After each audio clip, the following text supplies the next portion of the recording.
책은 글입니다. 잘 한번 들어보십시오. 나는 가끔 딱 10분만 천국에 가서 하나님을 만나고 오면 좋겠다는 생각을 한다. 그리고 다시 현실로 돌아오면 예전과 같이 살 수 있을까? 아니다. 모든 것이 다 완전히 변할 것이다. 천국에 가면 정말 어떨까? 10분 천국 방문기 이렇게 적고 있습니다. 하나님을 만난 겁니다. 하나님 정말 모르는 게 없으세요? 하나님 대답하십니다. 왜 못 믿겠니? 아니요. 하지만 그 많은 것을 어떻게 다 아세요? 너무 많은 걸 알면 헷갈리지 않으세요? 네가 모르는 게 하나 있구나. 나는 헷갈리는 경우가 니는 헷갈리는 경우가 있겠지만 나는 아니란다. 네가 금전출납부를 정리하는 모습을 보면 솔직히 답답할 때가 있어. 그럴 때 나는 숫자를 거꾸로 한없이 세면서 머리를 식힌단다. 그러면 저에 대해서 제가 모르는 걸 말씀해 보세요. 네 오른쪽 신경뇌세포는 왼쪽 뇌보다 42,000개가 적고 허파는 18조 7,550억에다 다시 조를 곱한 만큼의 분자로 이루어져 있구나. 내 6천 형제가 스웨덴에 사는데 그는 배관공이야. 내 자동차의 조수석 뒤쪽 타이어 공기가 조금 빠져 있구나. 계속할까? 저를 놀리시는 거죠. 정말 그런 걸 다 아신다는 말씀이에요. 물론이지. 알려고 애쓸 필요도 없다. 내가 왜 전지전능하다고 하겠니? 나는 내게 관한 모든 것을 알고 있단다. 하나님께서 기도를 들으시는 모습을 좀 볼 수 있을까요? 물론이지. 언제 보여주시겠어요? 그 방금 봤잖아. 네? 조금 전에 기도에 응답했단다. 누구의 기도에 응답하셨어요? 실은 조금 전에 92만 4,338명의 기도에 응답했어. 그들 중 절반은 자기가 응답을 받은지도 모르고 살지만 말이야. 흔히 있는 일이란다. 내가 응답하는 기도 중에 아이들의 기도가 상당히 많단다. 아이들은 정말 믿음이 있어. 대개 아이들은 기도의 응답을 제대로 받아들이지. 방금 응답하신 기도 중에 아이들의 기도는 몇 %나 되나요? 42.57688493005998 소수 몇 채까지 알려줄까? 됐습니다. 내 생각에도 잘했다는 생각이 들어. 무슨 말씀입니까? 기도에 응답하신 것 말씀입니까? 아니야. 아이들을 창조하신 것 말이야. 아이들이야 최고야. 아이들이 최고야. 그들이 찬양을 완성하지. 이 구절을 아니 신경 쓰지 않아도 된다. 세상을 창조할 때 한 천사가 모든 사람을 곧바로 어른되게 하는 것이 어떻겠냐고 건의했단다. 청소년 시기를 건너뛰게 하자는 것이지. 하지만 그 천사가 잘못 생각했어. 누가 뭐라 해도 아이들이 최고야. 우주에 있는 모든 별의 이름을 말해주세요. 물론 가능하지만 시간이 모자라지 않겠니? 저 우주 끝에 있는 은하수가 보이니 저 은하수는 아직 발견조차 되지 않은 거란다. 그러니 사라진다고 해도 섭섭하게 생각할 사람은 없겠지. 나는 저 은하수가 보기 좋아서 만든 거야. 하나님, 저는 의사입니다. 그런데 갈수록 의사 노릇하기가 점점 힘들어집니다. 스트레스도 많고요. 그렇다구나. 하나님 어떻게 하면 좋습니까? 사실 나는 그 질문을 기다렸단다. 우선 최후의 수단으로 내게 도움을 청하는 버릇을 버리면 좋겠구나. 내게 필요한 모든 것을 내가 이미 마련해 두었단다. 나를 믿으렴. 내 지혜와 권능을 사용하렴. 기도해야 한다. 정말 많이 기도해야만 한다. 그리고 네 환자들을 사랑해라. 이 모든 일이 순조로울 때 내게 큰 기쁨을 주겠고 힘든 날이 오면 극복할 힘을 주마. 내가 항상 널 도와주마. 감사합니다. 하나님. 하나님의 도움이 절실히 필요한 것을 감출 필요가 없는 것 같습니다. 그래 소용없는 짓이지. 많은 사람들이 내 앞에서 무언가를 감추려고 하지만 다 헛수고야. 너는 그러지 마라. 마지막으로 하나만 더 여쭙겠습니다. 제가 지금 52살인데 앞으로 얼마나 더 살겠습니까? 지구의 시간으로 말이냐, 천국의 시간으로 말이냐. 어느 것이든 좋습니다. 둘 다 가르쳐 주시면 좋고요. 지구의 시간에 대해서는 알려주지 않겠다. 그 일은 내게 맡겨라. 천국의 시간으로 말하면 아침 이슬 사라질 정도 되겠구나. 끔찍합니다. 아니다. 성경적인 말이지. 그럼 곧 다시 만나자. 내게 필요한 모든 것 내가 미리 마련해 두었다는 것을 잊지 말라. 나를 믿어라.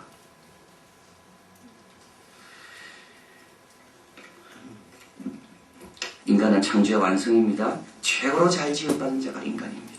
특별하게 존귀하게 지음받은 자가 인간입니다. 리차드 스웬든이 적은 과학으로 만든 하나님이라는 책에 보면 하나님의 위엄이 인간의 몸에 드러나 있다고 하면서 참으로 우리에게 온통 하나님의 지문이 묻어있다라고 말합니다. 이 하나님의 지문이 우리 몸에 다 묻어있다.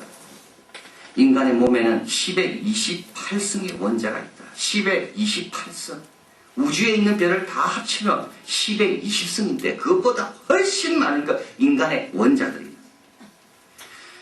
이 원자 중에 90%는 매년 대처되고 5년마다 우리 몸의 원자 전체는 새 것으로 바뀐다고 합니다. 아무런 고통 없이 해체나 흩어짐 없이. 몸은 자기 제어가 가능한 유일한 기계다. 스스로 공급하고 스스로 통제하고 스스로 고치고. 이렇게 놀랍고 독특한 기회가 있다면 그것은 사람의 몸뿐이다 라고 말합니다. 여러분 재채기 하잖아요. 재채기의 속도, 재채기의 평균 속도가 얼마인가? 시속 100km랍니다. 재채기로 튀어나오는 침방울의 최고 속도 시속 167km랍니다. 못 막습니다. 재채기를 치면. 재채기 1회에 침방울이 몇 개가 그 안에 들어가 있겠습니까? 5,000개의 침방울이 들어있답니다. 폭포 같은 게 쏟아지는 겁니다. 그런 말합니다. 이런 하나님이라면 아무리 복잡한 문제라도 우리 하나님께는 아무 복잡하지가 않다. 이런 걸 다 만드시고 지금도 주관하시는 하나님이 우리에게 있는 그 복잡한 문제는 아무것도 아니다. 하나님은 우리를 신묘막측하게 만들었습니다.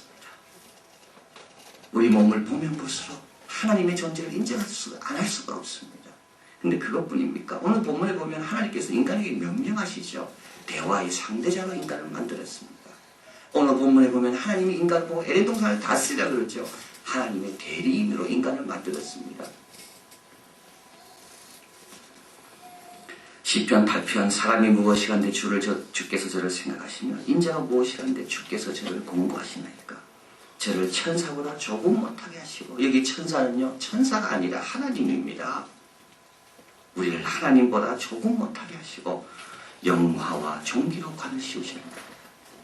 어제 말씀드렸습니다. 사람을 만들 때 하나님께서 의논하셨습니다. 왜냐하면 하나님보다 조금 못한 피조물을 만들기 때문에 성부, 성령, 성자 세 분이서 의논하시고 만든 게 인간입니다.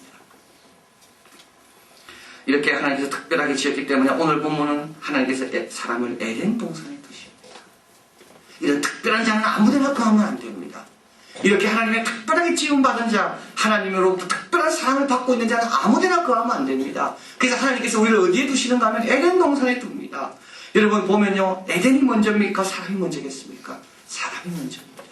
사람을 만드시고 이 사람에 맞는 에덴 동산은 그 다음에 지으신 겁니다. 에덴 동산은 어떤 곳입니까? 강이 사방에서 흘러옵니다. 네 강이 흐릅니다. 거기에는 각종 나무들이 열매도 풍성하게 맺어서 아담을 위해서 다 제공됩니다. 금이 있고 호마나도 있습니다. 학자들은 말합니다. 이 에덴 동산은 지성소라고. 지성소에 있는 금과 호마노와 온갖 물들이 에덴 동산에 다 있는데 에덴 동산은 지성소를 상징한다고. 하나님께서 우리를 어디에 두십니까? 하나님 만날 수 있는 지성소에 우리 인간을 두신다는 겁니다. 여기에 특징이 있습니다. 아무 경쟁자가 없습니다. 혼자 다 누리는 겁니다. 모든 것들 해치려는 거 하나도 없습니다. 다 아담을 위해 주어진 겁니다. 조금 주어진 것도 아니고요. 다양하게 풍성하게 각 종류대로 주어진 겁니다. 할렐루야. 여러분 이게요 하나님 우리에게 주시는 겁니다. 이런 축복의 자리에 있는 자들이 우리입니다. 근데 혹시 여러분은 너무 고통이 많고 아픔이 많아서 나는 에덴과 상관없고 금하고는 상관없는 삶을 내가 살고 있구나. 에덴 동산처럼 어디 가도 금이 발견되는 그런 삶이 아니구나라는 생각하는 분이 있습니까? 여러분이 생각하는 금은 너무 물질적이기 때문에 그렇습니다. 아무도 뺏어갈 수 없는 금이 있습니다. 연단으로 만들어진 금입니다. 하나님께서 우리를 뭐같이 만드신다고요? 정금같이요. 경쟁자 없습니다. 연단 서로 받겠다고 경쟁하는 사람이 있습니까? 아무도 없습니다. 그 연단은 나를 위한 겁니다. 나를 해치지 않습니다. 겁낼 필요가 없습니다. 사망의 음침한 골짜기를 지나갈지라도 우리는 통과할 뿐이지 거기에 해침당한 사람 아무도 없습니다. 다 나를 위한 겁니다. 버릴 거 하나도 없습니다. 14번 달려는 금을 뭐라 그러죠? 14K입니다. 18번 단련한 금은요. 네, 이제 조금 잠이 깨십니다. 24번 단련한 금은요. 예, 순금, 정금. 여러분 이거 갖고 아무도 경쟁 안 하니까 걱정 안 하셔도 됩니다. 이 금을 많이 가지시길 바랍니다. 지성소에 있는 금, 나를 위해 특별히 마련하신 에덴 동산의 금, 누구도 빼앗아갈 수도 없고 하늘나라까지 완전히 들고 갈 수 있는 그 금,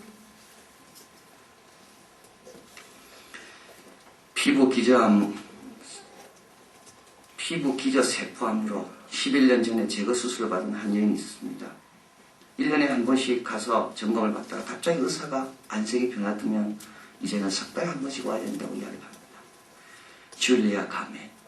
이 여성은 날 때부터 피부가 유난히 하얘서 집안 식구 내력이 다 이 피부가 유난히 하얘서 어려서부터 태양으로 가면 안 됩니다. 아이들은 태양빛이 너무 좋아서 뛰어놀 때 이 아이는 옷을 칭칭 감고 양산을 쓰고 그늘에 머물러야 됐습니다. 그러다가 나이가 들어 피부 기저 세포암에 걸리게 되고 11년 전에 치료를 다 끝난 줄 알았는데 갑자기 또 이상한 징조가 피부에 나타나기 시작했어요. 약을 바르고 몸을 칭칭 감고 사람들은 태양이 있을 때마다 나가서 태양을 쪼이는데 자기는 그늘만 찾아가야 되는 이 신세. 집에 와서 약을 바르다가 하나님께 질문했습니다. 하나님 왜 나를 이렇게 지었습니까? 저는 남들처럼 햇볕을 즐길 수가 없습니까? 왜 나를 이렇게 마음 졸이며 살도록 만들었습니까? 이때 하나님의 음성이 들렸습니다. 내가 너를 어떻게 만들었다는 거니? 피부를 하얗게 만들었다는 거냐? 아니면 이런 상태에서 불평하고 두려워하도록 만들었다는 거냐?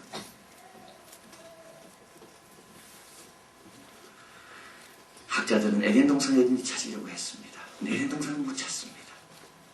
에덴 동산은 어디 있는데요? 예수님이 와서 가르치셨습니다. 네 마음에 있다. 하나님이 우리를 그렇게 지었습니다. 하나님은 신묘막측하게 그리고 세상을 너무 사랑하셔서 이 신묘막측하는 우리에게 영생을 주시려고 아들을 보내시 그 천국을 소유케 하시려고 아들을 십자가에 돌아가게 하시고 바로 그 자들이 우리다. 오늘 본문에서 말씀합니다. 경쟁할 필요도 없고 두려워할 필요도 없고 모든 것이 감사로 받으면 다 감사하게 받을 수 있는 자 이렇게 귀하게 지음받은 자들에게는 사명이 있습니다. 무슨 사명이죠? 모든 피조물을 다스리는 겁니다. 에덴의 동산의 모든 걸 다스리려고 했습니다. 그런데 여러분 에덴의 동산 다스리기가 쉽겠습니까? 우리 가정도 다스리기 어렵습니다. 내 자녀도 다스리기 어렵습니다. 내 스스로 다스리기 어려운데 에덴 동산의 모든 걸 다스리기 쉬울까요? 어렵습니다. 불가능합니다. 그런데 하나님은 왜 다스리려고 그럽니까? 다스리는 방법이 있기 때문에 그렇습니다. 어떻게 이 존귀한 자가 어떻게 이 귀한 자가 에덴의 이 축복을 다 다스리게 되는가? 오늘 본문에서 우리에게 세 가지 말합니다. 첫째, 하나님과 함께하면 다스릴 수 있습니다. 내 혼자 다스리려면 지혜, 권세, 능력 다 부족합니다. 그러나 하나님과 함께하면 다스릴 수 있습니다.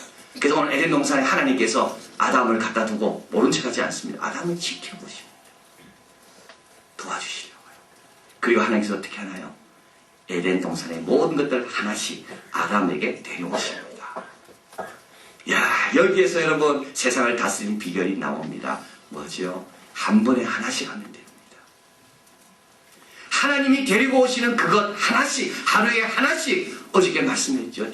온전한 치라는 것은 하루하루가 쌓여야 된다고. 오늘 하루 승리하고 오늘 하루 주님 뜻대로 살면 결국 나중에는 하나님이 맡기신 모든 것을 다스리게 되는 겁니다. 하나님이 데리고 오신 사랑하는 내 남편, 하나님이 데리고 오신 사랑하는 내 아들, 하나님이 데리고 오신, 하나님이 허락하신 오늘 24시간 하루하루, 오늘 병원에 오는 환자 한 사람, 하나님과 함께 다스리면 됩니다. 두 번째로 오늘 본문에서도 말하죠. 죄짓지 마라, 성악발 따먹지 마라 말이 나옵니다. 여러분 다스리기 위해서는요, 죄 지으면 안 됩니다. 왜 죄 지으면 안 됩니까? 모든 피조물이요, 죄인에게 복종하지 않습니다. 죄 짓고 사탄의 노예가 되고 사탄의 종이 된 사람을 누가 듣겠습니까? 모든 피조물을 알아봅니다. 우리가 하나님의 종인지 세상의 종인지. 성악가를 따먹지 마라 그랬습니다. 여러분, 선악과를 따먹는 순간부터 부모의 권세, 아비의 권세, 주의 종의 권세 다 잃어버립니다. 왜냐하면 그 권세는 순종으로부터만 오는 거기 때문에 그렇습니다. 아무리 기도해도 듣지 않습니다, 우리 하나님. 아무리 중보기도 내 자식을 위해 기도해줘도요, 죄인의 기도는 우리 하나님 듣지 않습니다.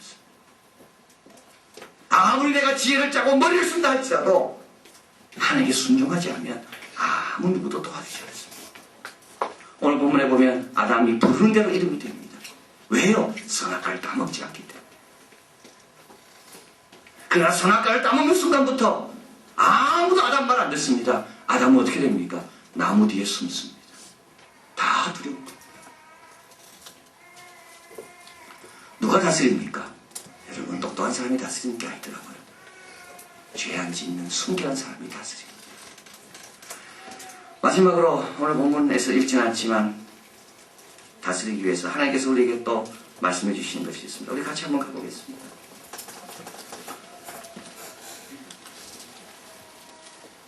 21절 읽을까요? 2장 21절 같이 읽습니다. 여호와 하나님이 아담을 깊이 잠들게 하시니 잠들매 그가 갈빗대 하나를 취하고 살로 대신 채우시고. 여러분, 마지막 다스리는 또 제대로 다스리는 게 있는데 그게 누굽니까? 내 몸에서 난 이웃을 사랑하는 겁니다. 하나님께서 갈빗대를 취해서 이불을 만들었다. 매튜 헬리는 말합니다. 여자는 남자를 능가하도록 머리로부터 만들어진 자가 아니고 남자에 의해서 짓밟히도록 하기 위해 발로부터 만들어진 자도 아니고 그와 동등한 존재가 되도록 그의 옆구리로부터 그의 보호를 받도록 그의 팔 안에서 그리고 사랑받도록 그의 심장 가까이에서 만들어졌다. 이유만 그렇습니까? 안 그렇습니다. 우리 주위에 있는 모든 사람이 다 그렇습니다. 나의 사랑받도록 심장 가까이에서 내가 줄 수 있는 보호를 받도록 내 팔 아래서 나와 동등되게 지내라고 내 옆구리에서. 여러분, 누가 다스립니까? 이웃을 사랑하는 사람이 다스립니다.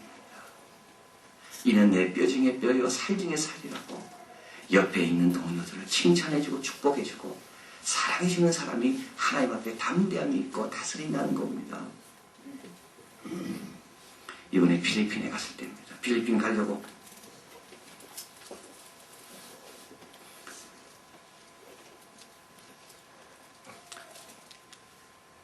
게이트에서 공항에 이제 비행기를 타려고 하는데 제가 깜짝 놀랐습니다. 제 평생 필리핀 사람을 그렇게 많이 본 적은 대한민국 땅에 처음입니다. 다 여성들입니다. 이주 노동자들입니다. 한국에서 돈 벌고 이제 필리핀으로 돌아가는 겁니다. 거기에 한국 사람 별로 없고요. 전부 필리핀 여자들밖에 없습니다. 이제 돈 벌어서 필리핀으로 가는 거예요.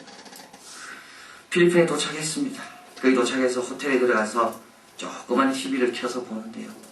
거기 한국 방송이 나오더라고요. 한국 드라마가. 한국 사람 입에서 필리핀 말이 나옵니다. 그런데 그 가난한 땅에서 한국을 보니까, 드라마를 보니까 얼마나 한국이 잘 살게 보이든지, 가구며 옷이며 음식이며 저기 가면 천국이겠구나, 저기 가면 돈 벌어올 수 있겠구나. 한국에서 그걸 볼 때하고 가난한 나라에서 그걸 볼 때하고 완전 다르더라고요. 오늘 본문에 보면요, 아담이 이불을 원한 게 아닙니다. 하나님께서 아담이 좋은 형편, 아담이 좋아지는 것을 알기 때문에 그 좋은 땅에 이불을 데리고 오신 겁니다.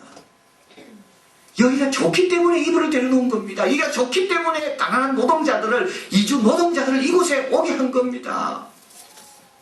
그런데 그들을 귀하게 여기고 그들과 함께 살아가는 방법과 은혜를 나누려고 할 때 아담이 어떻게 됩니까? 아담이 이는 내 뼈 중에 뼈요 살 중에 살이라고 행복해하는 것을 보게 됩니다. 행복은 절대 혼자 못 가집니다. 행복은 남이 도와줘야지만 행복해지는 겁니다.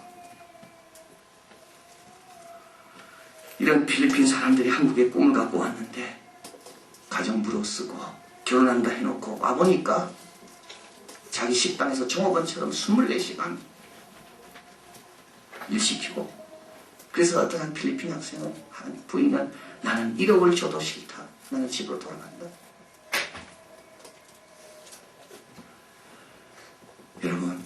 그들도 하나님의 형상 따라 지음받은 자입니다.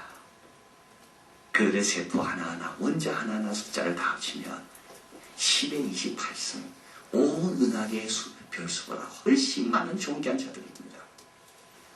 그들이 결혼해서 낳은 혼혈아들이 얼마나 많은지요. 누가 세상을 다스립니까? 하나님께서 주신, 하나님께서 보내신 영혼들을 귀하게 여기고 이들도 하나님의 형상 따라 지음받은 하나님이 머리털 끝까지도 다 세고 계시는 존귀한 자들이구나. 귀하게 여겨줄 때 하나님이 다스리는 권세가 우리에게 흘러 세상으로 나가는 겁니다. 한 번에 하나씩 하십시오. 죄 짓지 마십시오, 여러분. 그리고 우리에게 보내진 사람들을 귀하게 여기십시오. 오늘도 많이 만날 거 아닙니까? 오늘 1장, 2장 마지막에 보면 이런 말이 나옵니다. 아담과 그 두 아내 두 사람이 벌거벗었으나 부끄러워 아니합니다. 저는 이 구절을 대할 때 참 은혜가 됐습니다. 벌거벗었으나 부끄럽지 않구나. 가진 거 없어도 부끄럽지 않구나. 배운 거 없어도 부끄럽지 않구나. 이룬 것이 없어도 부끄럽지 않구나. 언제 하나님이 보내신 한 번에 하나씩 그 일을 감당할 때 나를 이렇게 창조하신 하나님께 너무 감사하며 그의 보답으로 하나님의 계명을 즐거워 지키려고 할 때 나에게 보내주신 내 자식과 내 아내와 내 식구들과 내 직장에 있는 내 부하들을 하나님의 형상 따라 지음받은 종인 줄 알고 내가 섬기려고 할 때 부끄럽지가 않구나. 누가 부끄럽습니까? 많이 가진 것이 많아도요. 아무리 좋은 옷을 입어도요. 아무리 좋은 차를 타도요. 아무리 좋은 집에 살아도 죄를 지으면 부끄럽습니다. 사람 무시하고 사람 멸시하는 사람 부끄럽습니다. 하나님이 보내신 그 일 마다하고 내일 찾아서 방황하는 그 사람 부끄럽습니다. 아담 그는 누굽니까? 존귀하게 지은 자, 받은 자답게 존귀하게 살아가는 자입니다. 나를 이렇게 지으신 하나님 앞에 보답으로 부끄럽지 않도록, 이 모습이 부끄럽지 않도록, 모든 피조물들이 우리를 바라볼 때 부끄럽지 않도록 그런 우리 모두 되기를 진심으로 바랍니다. 기도하겠습니다.